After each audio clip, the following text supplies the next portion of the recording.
¿Podemos hacerlo por ahí? Sí, sí, sí.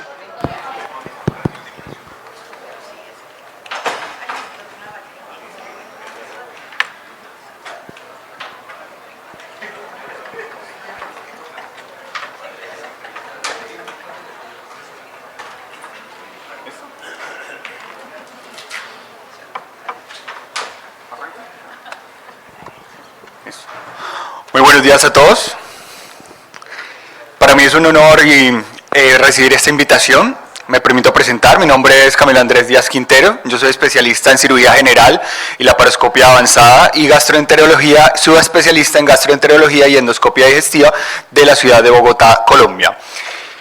Hoy no vengo a hablarles de un medicamento, hoy vengo a hablarles y a hacerles una pregunta incómoda. ¿Realmente estamos manejando bien la terapia supresora de ácido en el 2026 o solamente creemos que lo estamos haciendo bien? Hace más de 30 años estamos teniendo el mismo manejo del mismo grupo de medicamentos y estamos manejando a todos nuestros pacientes con los mismos esquemas. Casi que calcamos nuestro esquema y lo repetimos y lo replicamos con diferentes pacientes. Pero ¿realmente está siendo efectivo este tratamiento?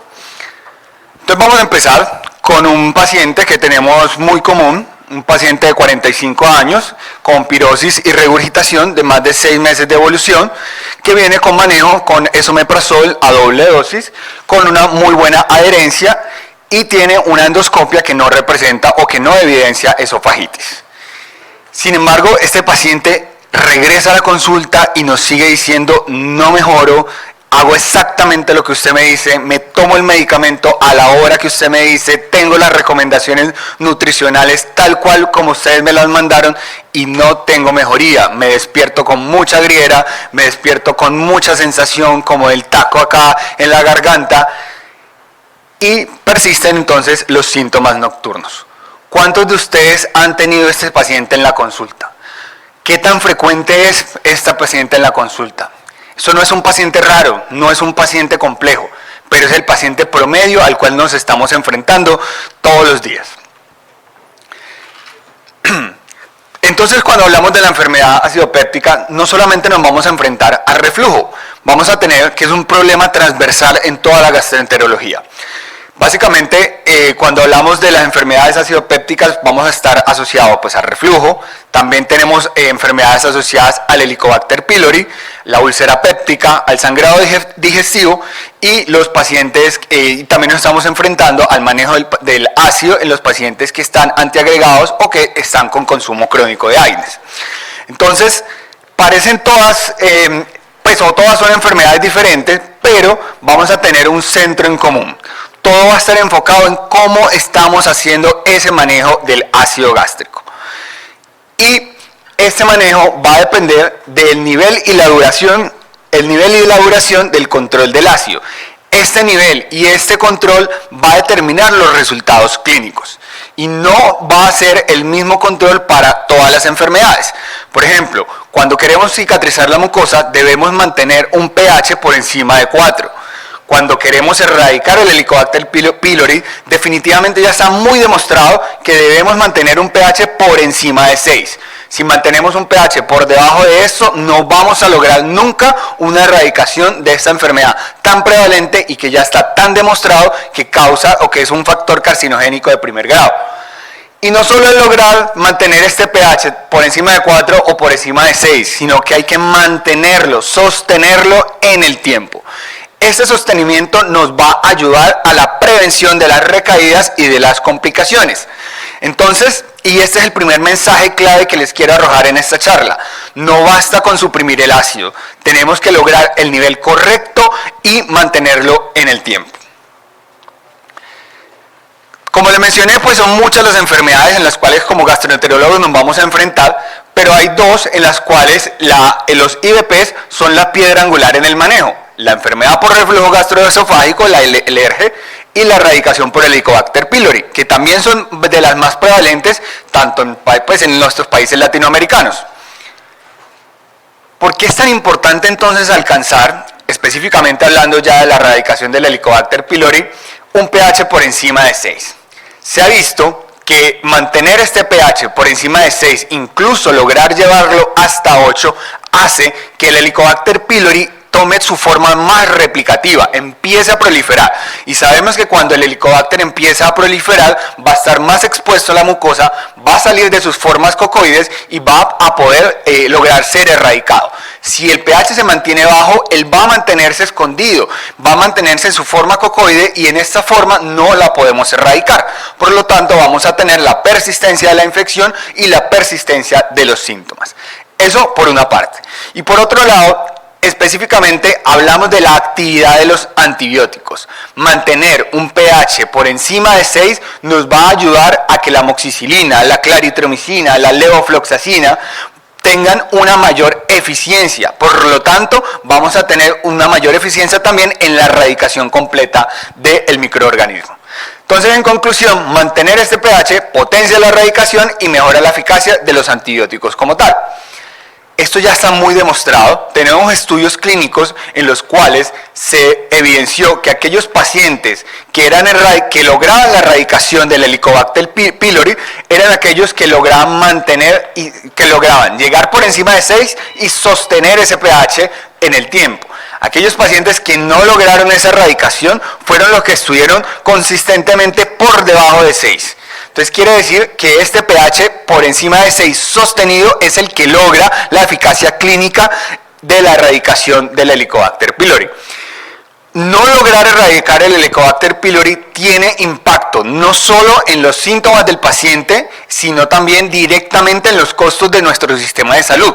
Un retratamiento implica nuevamente pues la exposición al paciente de los 14 días y utilizar medicamentos más costosos usualmente y que van a generar no solo una mayor tasa de resistencia al mismo microorganismo, sino que también va a afectar el resistoma como tal del resto del microbioma del paciente.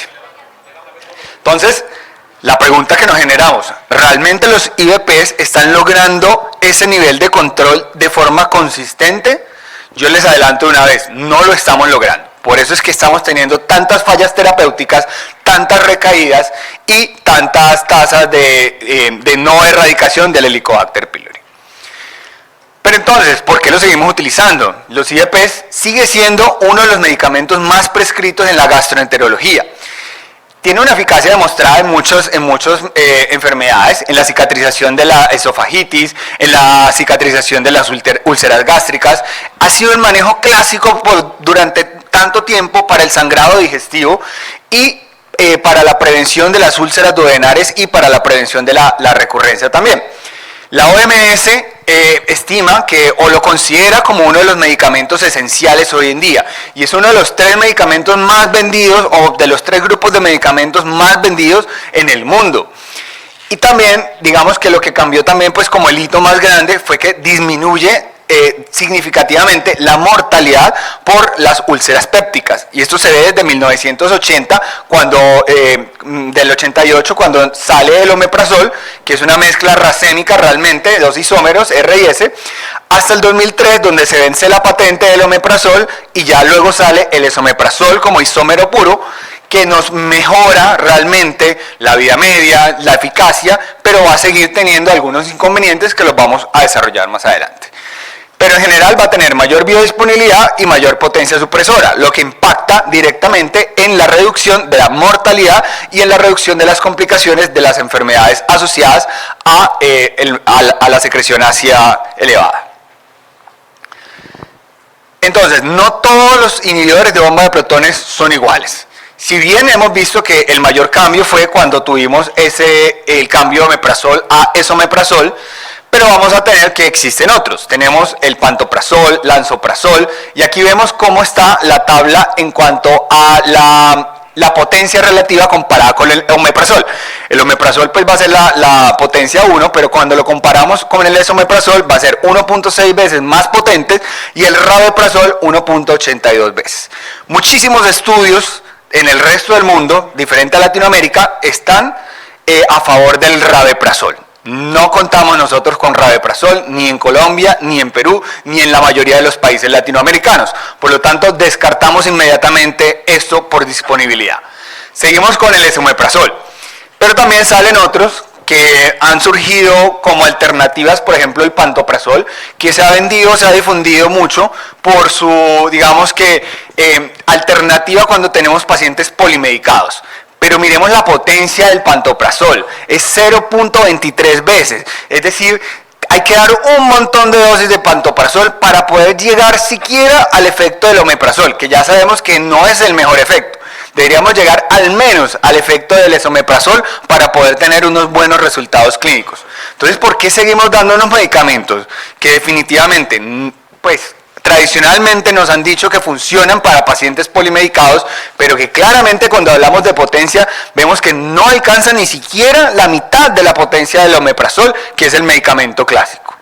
Entonces, el reto no es cuál IVP usamos, sino la falta de consistencia del control ácido de todos. No existe ninguno de ellos que mantenga o que garantice un pH mayor de 6 de forma sostenida en el tiempo. Cuando los ponemos a ellos a competir entre ellos, pues existen diferentes estudios que nos muestran que definitivamente sí logran mantener un pH por encima de 4 en 24 horas, pero vemos que menos de la mitad de los pacientes lo logran, 58.4, 50.5, aquí están pues como los valores, siendo el rey entre ellos el esomeprazol, incluso por encima del rabeprazol en algunos estudios. Entonces vemos la respuesta cuando el paciente no tiene una adecuada respuesta al IVP. Lo primero que pensamos es que el paciente lo está haciendo mal. O sea, siempre vamos a echarle la culpa al paciente. Y pues generalmente no nos equivocamos. El paciente no lo está tomando como es, no está siguiendo las indicaciones o no está haciendo los cambios en el estilo de vida como uno generalmente les recomienda. Pero digamos y tengámosle fe al paciente esta vez en que sí está haciendo las cosas como debe.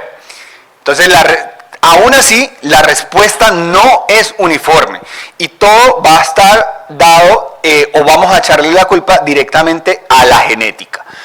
El CYP-C219 va a ser el responsable que el comportamiento de los IVPs sea completamente diferente en cada paciente.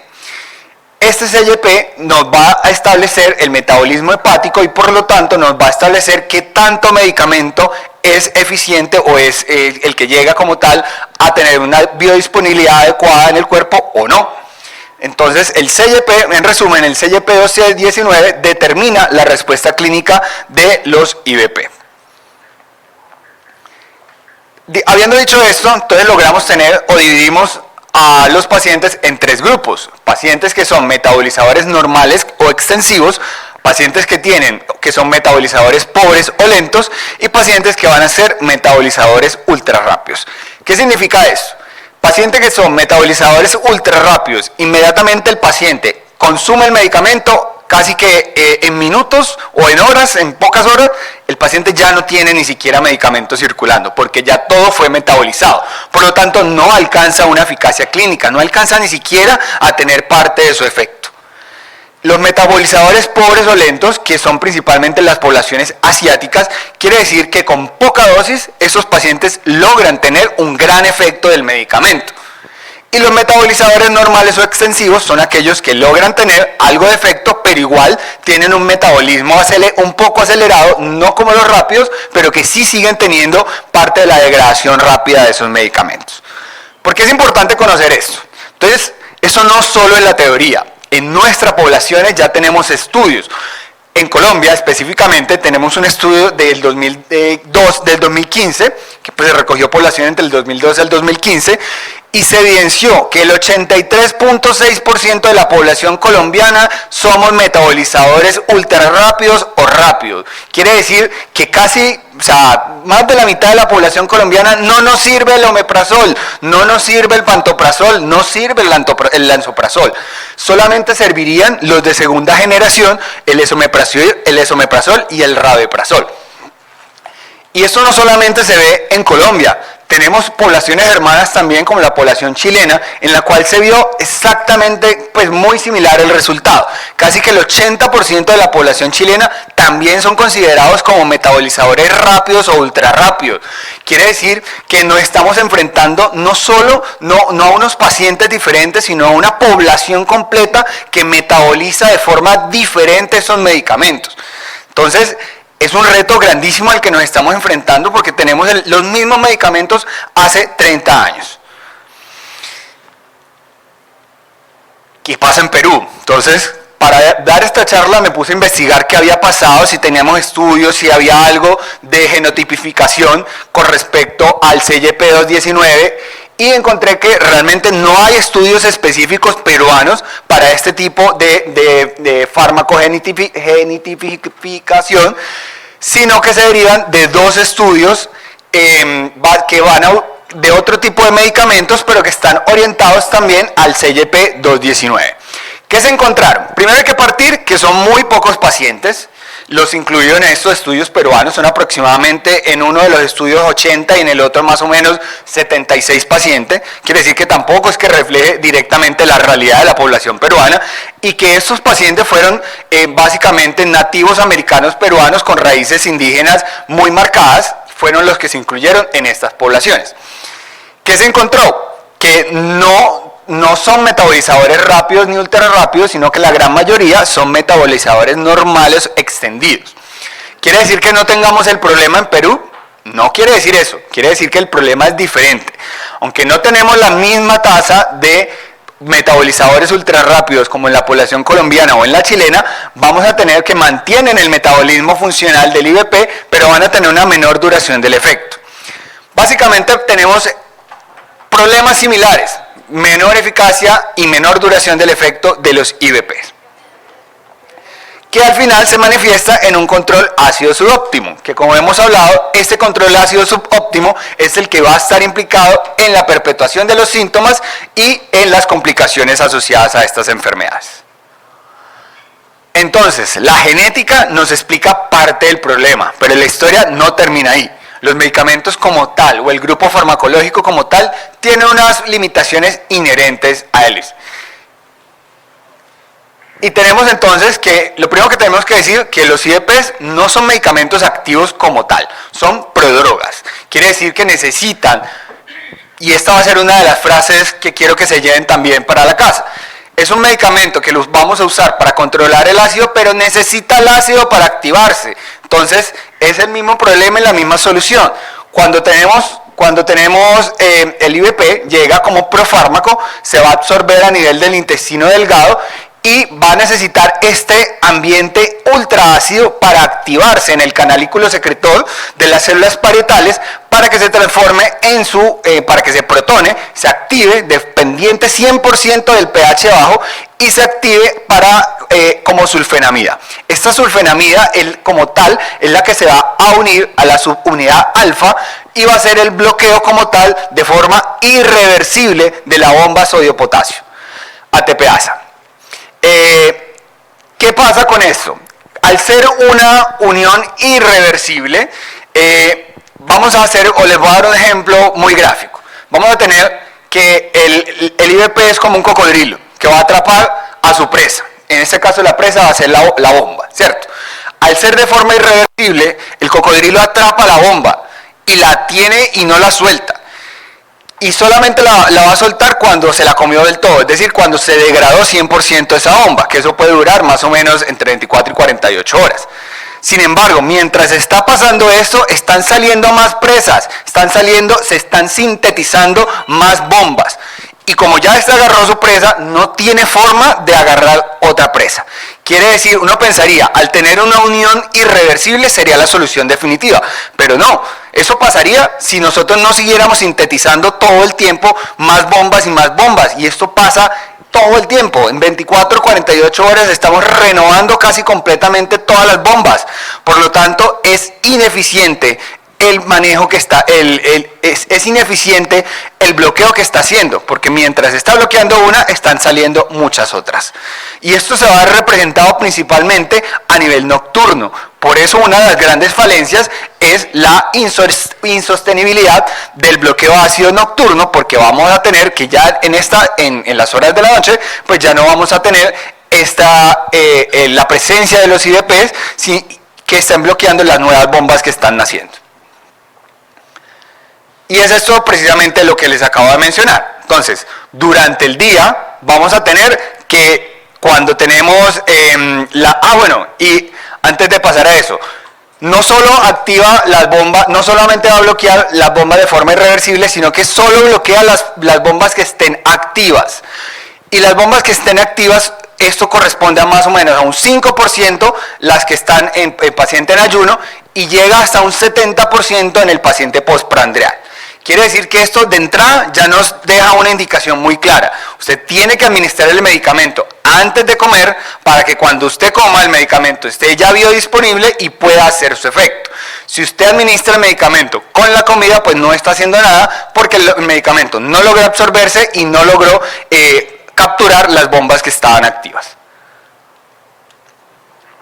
Cuando hablamos entonces del control ácido que es intermitente, vemos el ejemplo que les acabo de mencionar. Durante el día, mientras estamos con comida, mientras tenemos bombas activas, el IDP hace su efecto. Pero en la noche, cuando las bombas ya no están activas, ya no hace su bloqueo, porque pues solamente va a entrar a esa bomba que se está abriendo. Esto nos habla entonces de un control ácido incompleto, de una ineficiencia nocturna, y que esto nos implica que los síntomas nocturnos, que vamos a tener una perpetuación de los síntomas nocturnos y de los síntomas matutinos, una menor cicatrización, una menor eficacia global del tratamiento. Entonces, en conclusión, el control del ácido con los IDPs va a ser inconsistente y va a depender del momento. No es un bloqueo continuo y esto no nos sirve para manejar a nuestros pacientes, o sea, nos sirve para controlarlos de forma parcial, para generar un alivio temporal, pero no nos sirve para mantenerlo en el tiempo, que es lo que queremos eventualmente, porque si no vamos a tener estos pacientes, y que creo que es lo que casi terminamos haciendo todo el tiempo, tomando los mismos medicamentos, y cuando los suspenden, inmediatamente el paciente dice: doctor, me volvió a dar los síntomas, volví a amanecer con la griera, me volvió a doler el estómago, no puedo con el dolor en la boca del estómago. En resumen, vamos a tener que las limitaciones de los IDP explican completamente el control ácido inconsistente.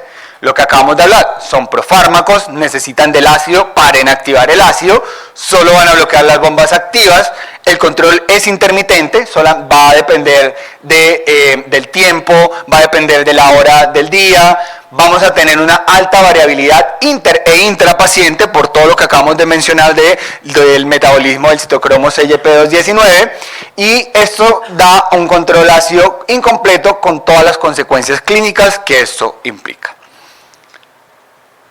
Entonces, si el problema es el mecanismo, necesitamos definitivamente una solución con un mecanismo de acción completamente diferente. Y nace entonces los PICAPs. Los PICAPs vienen completamente con un mecanismo de acción diferente. Quiere decir que por lógica, de entrada estaríamos solucionando el problema. Pero vamos a explicar a detalle cómo lo solucionan y por qué. Los PICAPs vamos a tener un bloqueo competitivo irreversible y reversible del sitio de la unión del potasio de la bomba de hidrógeno potasio TPasa gástrica. ¿Por qué es muy importante decir que es reversible? Aquí volvemos a nuestro cocodrilo. Aquí vamos a tener que este cocodrilo puede coger a su presa y ve otra, inmediatamente suelta esta y agarra la otra. Y si hay muchas presas sueltas, el cocodrilo puede agarrar a todas las presas que haya ahí. Quiere decir que tenga un bloqueo reversible es muy eficiente para mantener un control del ácido de forma consistente, continua, y hace un impacto clínico muy significativo. Entonces digamos que de entrada, por su mecanismo de acción, ya vamos a tener mucha mayor eficiencia en el control de la supresión ácida. No solo eso, no requieren una activación ácida, es decir, que no depende del pH gástrico, no depende de la alimentación. Usted se lo puede tomar en cualquier momento del día, independientemente comió, no comió, es de día, es de noche. Él va a empezar a hacer su efecto en minutos, como ya enseguida lo vamos a mostrar. Su inicio de acción es muy rápido, incluso en la primera dosis, y va a tener un bloqueo potente y sostenido con una inhibición constante durante más de 24 horas. Ya esto es lo que les acabo de mencionar. Todo esto se traduce en un control ácido más rápido, potente, sostenido y sobre todo predecible. Yo ya sé que no dependo de cuánto pH tengo en el estómago para saber si el medicamento me va a funcionar o no me va a funcionar, cosa completamente diferente a lo que pasa con los IVPs. Algo muy importante y una diferencia abismal, que es la concentración intracanalicular. A nivel intracanalicular es donde se hace el efecto de tanto de los IVPs como de los PICAPs. La concentración que tienen los IVPs alcanza 1000 veces, mientras que los PICAP alcanza 100.000. Quiere decir que el efecto de los PICAP es 100 veces mayor al efecto de los IVPs. Por lo tanto, a mayor concentración vamos a tener mayor potencia en la inhibición del ácido. Entonces aquí ya vemos cómo fisiológicamente, con farmacología básica, estamos explicando cómo funcionan mejor, cómo es más potente el efecto y cómo es más sostenido y predecible el efecto de los PICAPs. Cuando los comparamos entonces tenemos que los IVPs se unen a las bombas activas, solamente a las activas, mientras que los PICAP se unen a las activas y a las inactivas. Quiere decir que compiten por el potasio todo el tiempo y nos van a hacer un bloqueo mucho mayor. Los IVPs son prodrogas, mientras que los PICAP son estables al ácido y empiezan a hacer su efecto inmediatamente, entran al cuerpo. La vida media es de 1 a 3 horas, mientras que la vida media de los PICAP es de entre 7 a 8 horas. Los IVPs, los de primera generación, son susceptibles al CYP219, mientras que los PICAPs no son susceptibles porque se metabolizan por otra que son el CYP2A4. Deben darse antes de los alimentos y los PICAPs son independientes de la administración de alimentos o no. Cuando hablamos de la velocidad y la consistencia en el control ácido, también diferentes estudios nos han mostrado que para que el IVP alcance su efecto máximo de inhibición ácida requiere al menos 5 dosis, comparado con el efecto de acción máxima del IVP que es en la primera dosis.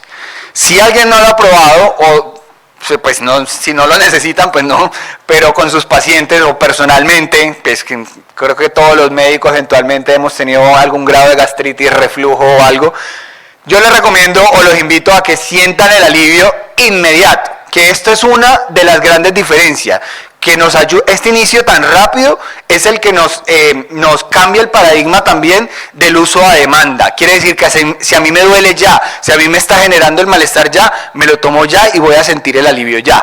Cosa que no pasa con los IVPs. Cuando tenemos esa gastritis, uno espera, pues tomamos un omeprazol y tiene que esperar o empieza a sentir mejoría después de 2, 3, 4 horas o incluso al día siguiente, después de una segunda dosis o después de sumarle otro medicamento, un bloqueador, una capa protectora local o un prokinético para tratar de disminuir ese ácido gástrico. Quiere decir que necesita 3 medicamentos para sentir un alivio ya, mientras aquí con un solo medicamento está sintiendo el efecto de forma inmediata.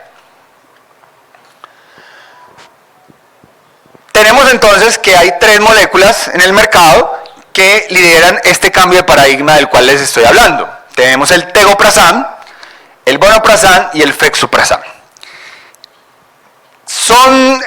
Ellos como tal tienen unas estructuras completamente diferentes. El bono y el fexu van a tener estructuras químicas basadas en pirrol, mientras que el tegoprazán va a estar basado en benzimidazol. Ya les voy a explicar por qué es importante conocer esta estructura química. Y de entrada, aquí tenemos también unos valores de pKa que nos habla de la afinidad ácida. No quería hablar mucho de esto, pero sí es importante porque tendemos a confundir que entre mayor pKa, entre mayor afinidad ácida, probablemente van a tener mayor efecto, pero no. Entre mayor pKa, entre mayor afinidad ácida, quiere decir que van a requerir mayor nivel o mayor concentración de ácido para empezar a hacer su efecto, para tener mayor potencia y mayor rapidez. Mientras en los que tienen menor pKa, vamos a tener un inicio de acción más rápido y se va a manejar entre un rango de pH más grande, más amplio para tener su acción. Conclusión, el tegoprazán vamos a tener un inicio de acción más rápido, dado también por su estructura química. Y las indicaciones, pues las que tenemos acá, vamos a tener mayores aprobaciones del tegoprazán, que comercialmente lo conocemos como KICAP. Vamos a tener entonces, la pregunta clásica, ¿son clínicamente intercambiables los PICAPs? Es decir, ¿yo puedo utilizar una molécula u otra de forma indiferente? La respuesta, pues ustedes mismos van a concluir después de lo que yo les voy a contar. ¿Qué pasa? Primero tenemos el tegoprazán, vamos a tener que tiene una estructura muy estable, al ser de un anillo de benzimidazol, no tiene transformación a nitrosaminas, y las nitrosaminas se han identificado, incluso se han parado la respuesta y aprobaciones en Estados Unidos por esta transformación a nitrosaminas que puede llegar a tener algún riesgo carcinogénico. Esto, aclaro, son estudios in vitro, estudios analíticos, no han tenido representación clínica, pero tenemos que saberlo, que si desde su estructura química puede representar un mayor peligro, ¿por qué utilizar uno si tenemos otro que totalmente evita este riesgo? La velocidad de inicio definitivamente es ultra rápida, en 30 minutos, en menos de una hora, tenemos un inicio de acción del tegoprazán, comparado con otros que se pueden demorar hasta 4 horas. El control del espacio nocturno es muy similar, siendo superior el mantenimiento por 24 horas del tegoprazán. Y esto sí, creo que a ustedes como internista les interesa mucho esta parte, la interacción con los medicamentos. El potencial de interacción del tegoprazán es, no digo nulo, pero sí es muy bajo comparado con los otros dos medicamentos. ¿Por qué? Vamos a tener que las otras dos moléculas van a estar muy relacionadas con el metabolismo del CYP, principalmente con el metabolismo de las estatinas y de algunos antibióticos. Todos acá manejan estatinas. Específicamente, pues los derivados de pirrol van a hacer un bloqueo también del CYP y va a aumentar la concentración de las estatinas. Por lo tanto, se puede manifestar en más complicaciones asociadas a esta mayor concentración, mayor mialgias, mayor artralgias, y que los puede llevar a una descontinuación de uno de los medicamentos claves en su práctica clínica habitual. Y las interacciones como tal, clínicas relevantes, realmente son muy bajas del tegoprazán comparados pues con los otros medicamentos. Entonces, ampliando un poco más de lo que les hablaba de la estructura química, los derivados de pirrol se han visto que en exposición en condiciones de estrés en analíticas in vitro pueden llegar a convertirse en nitrosaminas, y estas nitrosaminas van a tener un potencial carcinogénico. Algo que no pasa con los núcleos de benzimidazol, que no tienen por qué pasar eso, pues no tiene ni siquiera su estructura química que lo pueda llevar a generar este problema. El inicio de acción, como mencionaba, vamos a tener tegoprazán de inicio en menos de media hora, comparado con 4 horas de otras moléculas. Y el escape de ácido nocturno, definitivamente en estudios, acá están pues como todas las referencias, donde vemos la comparación directa de tegoprazán con IVPs y con otras moléculas, y vemos que definitivamente el más estable es el tegoprazán. No quise traer a detalle para no sobrecargarnos como con la información, acá están todas las referencias, pero esto definitivamente nos genera un impacto clínico, menos síntomas nocturnos, mejor calidad del sueño y mayor control de la enfermedad. Aquí ampliando nuevamente, las interacciones medicamentosas, vemos que los derivados de pirroles van a estar más relacionados con el aumento, con el bloqueo de los CYPs, aumentando las concentraciones de las estatinas y específicamente algunos antibióticos también como la claritromicina, que también nos pueden generar efectos adversos. Mientras que el tegoprazán va a tener muy bajo potencial de interacción, tiene un perfil favorable y menor riesgo de interacciones medicamentosas. Entonces aquí ya tenemos una solución también para todos estos pacientes. Pues yo como cirujano generalmente uno hace los chistes del internista que viene el paciente típico de medicina interna que tiene todo Harrison encima, quiere decir que tiene 5, 6, 7 medicamentos y necesitamos un protector gástrico que no nos interactúe. Terminamos mandando un pantoprazol que ya vimos que definitivamente no sirve mucho, no voy a decir que no sirve para nada, pero no sirve mucho o necesita darle muchísima dosis para que le pueda hacer un adecuado bloqueo. ¿Y qué termina ese paciente? El paciente clásico de ustedes termina con una úlcera gástrica o termina con 3, 4 endoscopias con una esofagitis de muy difícil manejo. Ya hablando como tal de evidencia para enfermedades específicas, vamos a tener la esofagitis erosiva. Cuando comparamos el tegoprazán con los IVPs, se ha visto que no son inferiores en la curación, pero sí hay una diferencia en que tiene una mayor cicatrización, una cicatrización más temprana, casi que 8 semanas antes. Vamos a tener mayor cicatrización en los pacientes que tienen consumo con tegoprazán. Y no solo esto, digamos que son comparables en cuanto a que no es inferior el tegoprazán, pero sí tenemos una diferencia muy grande en cuanto a la resolución sintomática. Como este medicamento nos empieza a actuar ya, estos pacientes van a tener una mejoría desde la primera dosis. Y bueno, si bien no todos tienen esa mejoría desde la primera dosis, sí vamos a tener que en los primeros días alcanza una diferencia estadísticamente significativa con los pacientes que están tomando IVPs. Entonces, si bien van a lograr el mismo resultado de la cicatrización, con tegoprazán vamos a lograr una mejoría sintomática mucho más rápida, que al final es lo que el paciente quiere. ¿Cuál es el mejor médico? El que le soluciona más rápido al paciente y de forma efectiva.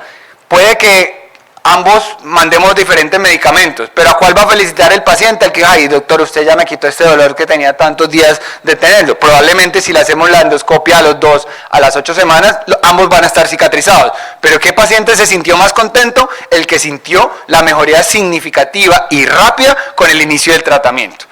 Cuando un paciente va a un servicio de urgencias, quieren que le solucionen ya. O cuando un paciente va a una consulta, que no sé si seguramente pasará lo mismo que en los servicios colombianos, para llegar a un servicio de medicina interna o para llegar a un servicio de gastroenterología, tuvieron que haber pasado mucho tiempo el paciente esperando una cita. Y si usted le puede solucionar a ese paciente de forma más eficiente en esa cita que lleva tanto tiempo esperando, pues el paciente se va a sentir mucho mejor.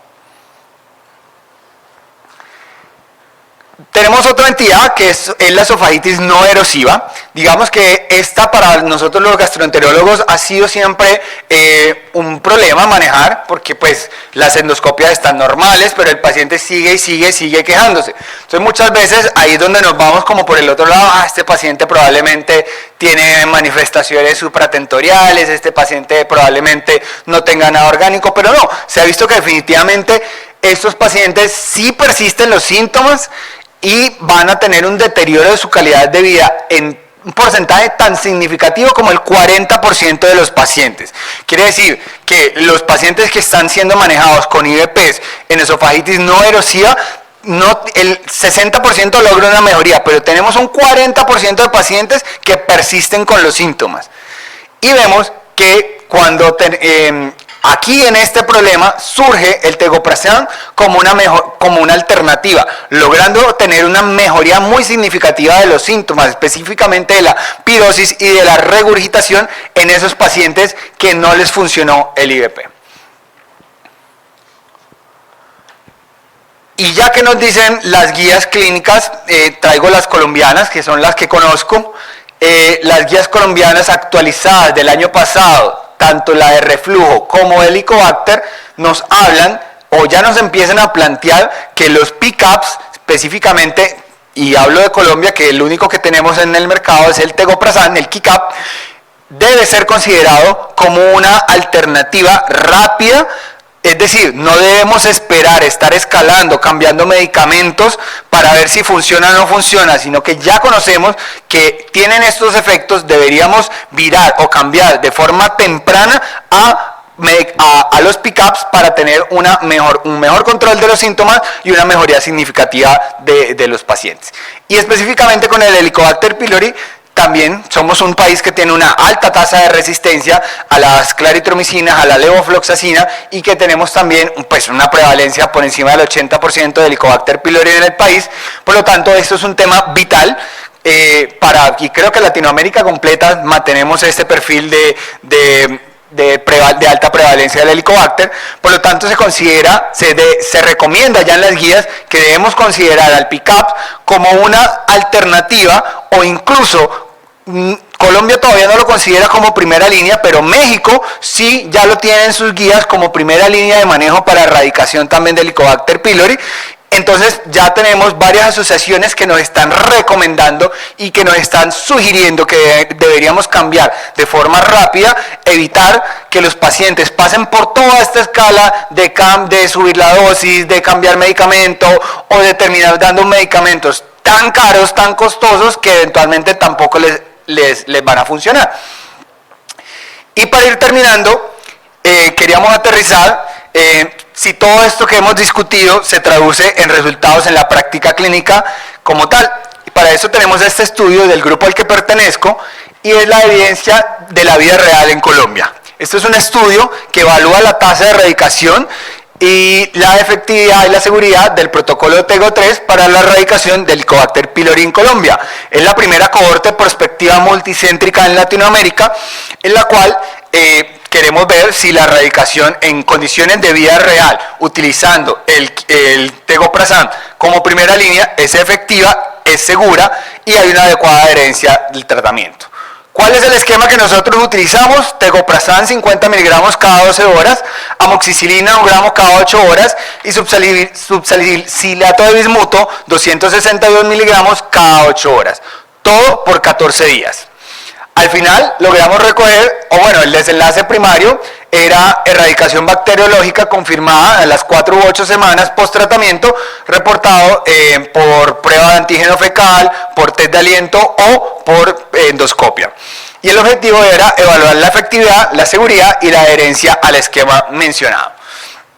¿Qué obtuvimos? Estos son resultados parciales, todavía nos falta terminar de recoger algunos resultados de las pruebas de control, pero lo que llevamos hasta ahora es tenemos una tasa de erradicación del 96.3% en 118 pacientes, pues el total de los pacientes fueron 118, pero los que hemos recogido hasta el momento corresponde a 78-81, una tasa del 96.3%, con una adherencia del 94%, una seguridad del 8.5% de eventos adversos y una experiencia del paciente del 95%. ¿Qué quiere decir esto? ¿Qué tenemos como conclusión? El esquema de tegoprazan, amoxicilina y bismuto en condiciones de vida real, aclaramos que esto no es un ensayo clínico, no tenemos grupo comparado, si es ver cómo la experiencia o cómo se está desarrollando el medicamento en nuestra población, y vemos que alcanza una tasa de erradicación por encima del 90%, que son lo que dicen las guías internacionales, que debe alcanzar para considerarse un buen esquema, y tenemos mucho más de eso, 96.3%. Y estos resultados definitivamente respaldan su incorporación como alternativa terapéutica de primera línea, libre de claritromicina para el manejo del Helicobacter pylori en Colombia. Entonces, mensajes para llevar a la casa. El objetivo no solo es suprimir el ácido, sino mantener el pH adecuado el mayor tiempo posible. La respuesta a los IVPs no es uniforme por todo lo que acabamos de mencionar. Los pick-up definitivamente representan un cambio en el paradigma que llevamos teniendo hace más de 30 años. La evidencia clínica ya muestra beneficios relevantes, rápida acción, sostenimiento, mejoría nocturna y mejoría en aquellos pacientes que no habían tenido mejoría con ningún otro medicamento. Ya están incorporados en guías clínicas importantes, en sociedades importantes, y tenemos experiencia regional y local que nos ayuda y que nos respalda. Claramente faltan más estudios de mayor peso epidemiológico, pero ya tenemos adelantado experiencia que nos va llevando a que definitivamente el medicamento nos va a ayudar a manejar estos pacientes difíciles y que podríamos no solo dejarlo para esos pacientes difíciles, sino de entrada empezar con este tipo de medicamentos. Entonces el cambio no solo es el fármaco, es el enfoque, lograr el control correcto del ácido para cada paciente. Muchas gracias.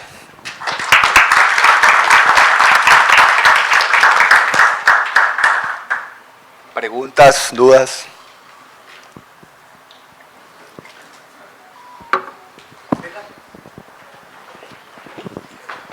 Gracias, doctor. ¿Cuál es el esquema que usted utiliza para un reflujo gastroesofágico en el tiempo? A veces son pacientes que van recayendo y usted lo usa de forma intermitente, usa un periodo de tiempo definido y con estas nuevas medicinas se logra la curación.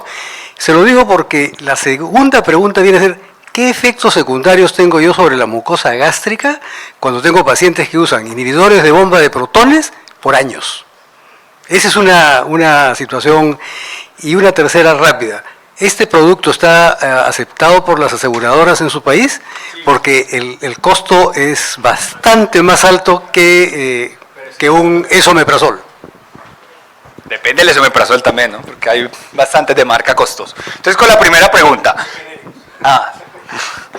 La primera pregunta me dice, ¿cuál es el tiempo que duro con el esquema de manejo con el reflujo? Bueno, entonces, aquí hay que ser claros, pues, no a todos los pacientes de entrada empezamos con el tegoprazan, ¿cierto? Debería uno tratar como de fenotipificar ese paciente, qué características tiene de adherencia, ¿no?, para poder verificar qué medicamento le voy a dar. Si lo voy a tratar con tegoprazan, mínimo son 3 meses.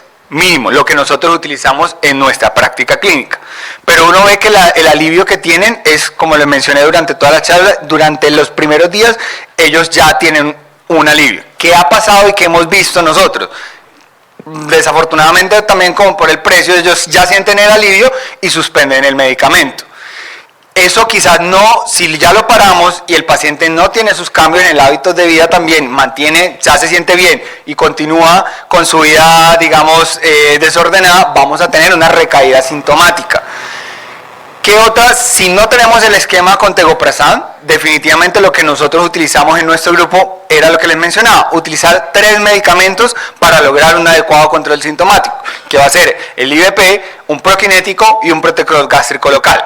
Con el tegoprazan obviamos o disminuimos la utilización de los otros medicamentos porque vimos que no los necesitaban. El paciente ya tenía como tal solo con este el alivio sintomático y el control. Sin embargo, en ambos grupos utilizamos mínimo por 3 meses los esquemas de tratamiento.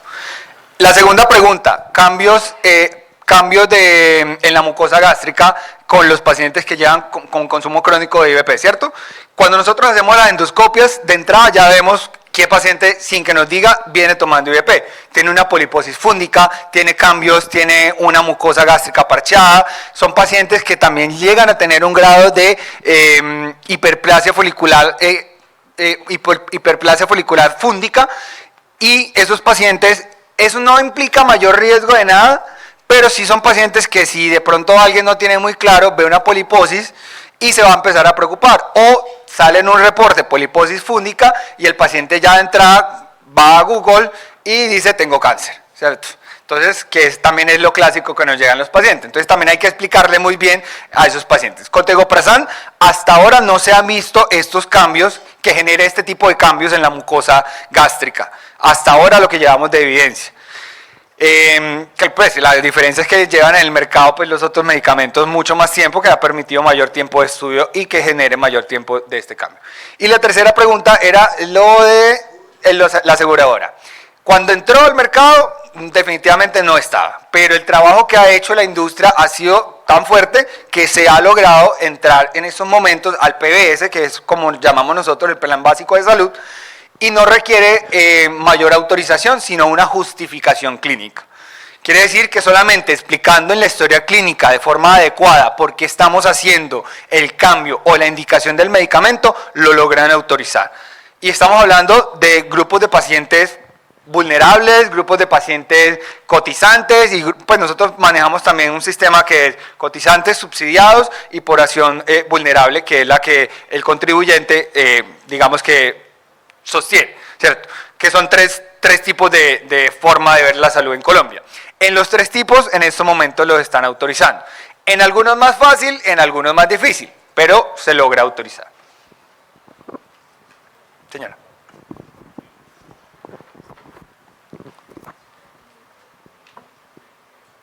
¿Se ha tratado de probar el uso de los pickups en terapia de erradicación del Helicobacter pylori, pensando en esos pacientes que son refractarios? Sí, justamente incluso el estudio que acabamos de presentar es precisamente para erradicación de primera línea y la guía, digamos que eso es lo que nosotros queremos hacer, tratar de virarlo a primera línea. Pero se ha dejado, o lo que dice la guía colombiana, específicamente es que se debería dejar para aquellos pacientes que ya han tenido otro tipo de terapias.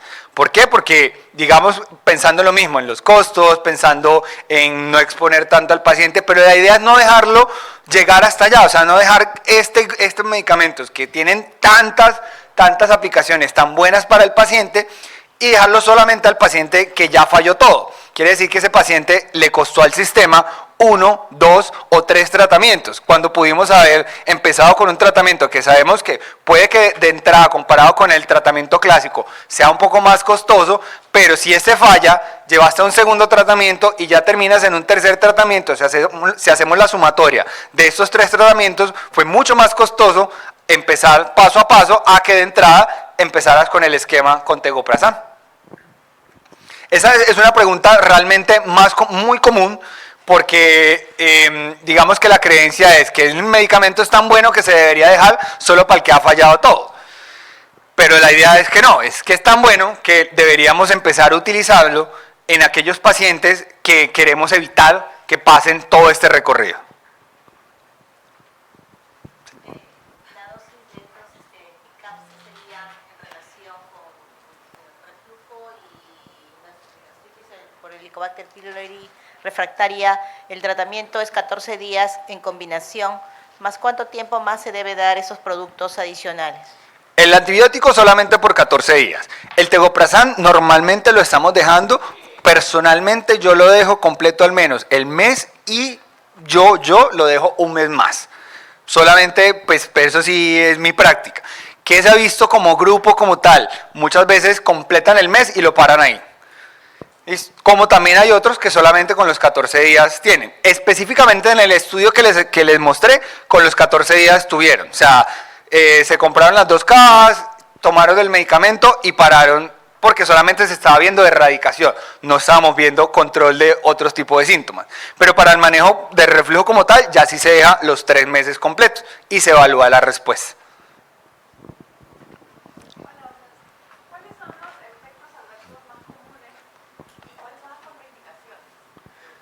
Bueno, contraindicaciones realmente tenemos muy pocas. El paciente que está anticoagulado, tenemos efectos adversos menos del 5%, se ha visto principalmente están dados por...